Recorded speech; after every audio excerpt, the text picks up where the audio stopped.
Welcome to the EQ Video Tip. I'm your host, Eric Forsetter. As always, thanks for watching another edition of the EQ Video Tip. Before we jump in, let's review the goals of EQ Video Tip.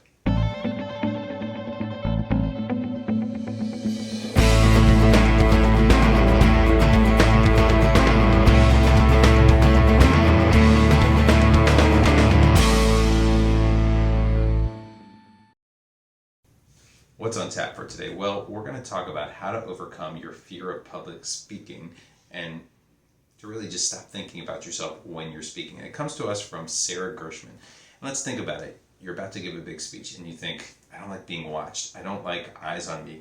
I'm nervous about being in the spotlight. It happens to all of us. And it's something that is actually prehistoric in nature. Yeah, we were born with something in us that says, hey, we don't want to be watched, because that's the bad news. Believe it or not, in prehistoric times, our DNA was basically ingrained in us to say, listen, if something's watching you, it's a threat. Perceive a threat.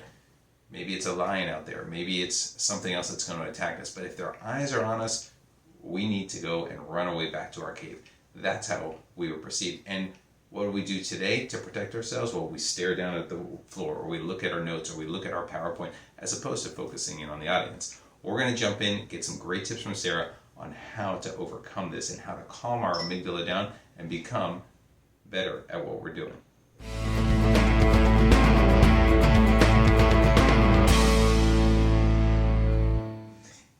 Tip number 1. Be generous. Now, it may sound funny because you're a speaker and how can you be generous? But studies have shown that acts of generosity or increase in generosity helps lead to a decrease in that amygdala and calms it actually down. And so it's important to show kindness, generosity in your presentation, because it will calm down those crazy nerves that stimulate that fight or flight syndrome. And in our case, probably flight, because we want to hide behind the PowerPoint or look down or not focus on who we're talking to or not give great eye contact. We're going to talk about how we can be kinder within a presentation. It's important to think, now is the time to give. It's not the time to run before you start the presentation. I'm going to give a great speech which is going to help somebody out. Think about it in that regard.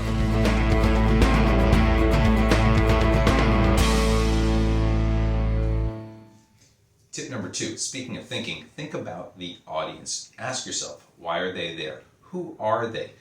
What do they need? What will you offer them that will make them happy, or that will help them with their job? That overall will be an act of generosity that we just talked about. So identify the audience needs, and both that are spoken and unspoken, and craft a message that speaks directly to those needs. In doing so, when you prepare, think about your audience.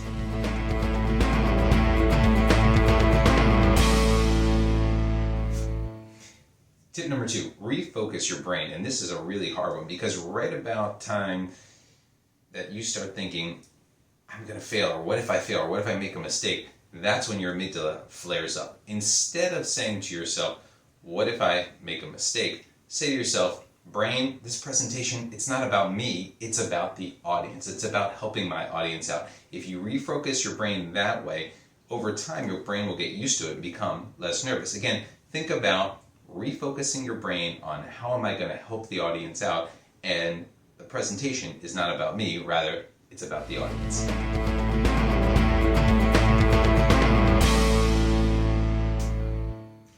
Our last tip, when you're speaking, make eye contact. It's so important to make eye contact with different people around the audience and hold a thought with each one of them. Yes, it may make you feel uncomfortable at first, but over time and with practice, it will make you less nervous. It'll make you feel like you're having a one-on-one conversation with someone. They'll nod at you, potentially smile at you as well. And when you use this technique 3 or more consecutive times, believe it or not, it actually calms you down, because there's research that say it actually decreases your anxiety. It's important to know that if you're making that eye contact with people, it will calm yourself, but also give you the opportunity to make it feel like you're having a one-on-one conversation as opposed to a big public speak. Take your time, make eye contact, move around the room as you do it, or look at different people, I should say. As you do so, the eye contact will help you out. So while you're speaking, make eye contact to help reduce those anxiety nerves.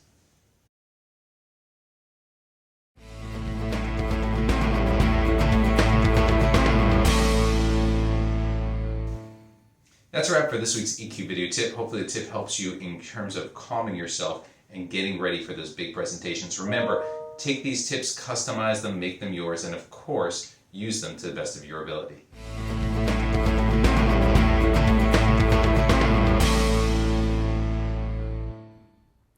So that concludes our EQ video tip for today. Try incorporating some of these tips into your daily routine. But remember, use what works best for you and personalize it for yourself. Thank you always to our great research team for providing us with some great tips today. As always on EQ video tip, we want to end with gratitude. So thank you for watching. We really appreciate it. Here are some resources that you can use if you want more information on EQ going forward. Thank you again, and we look forward to seeing you in the next episode. Thank you.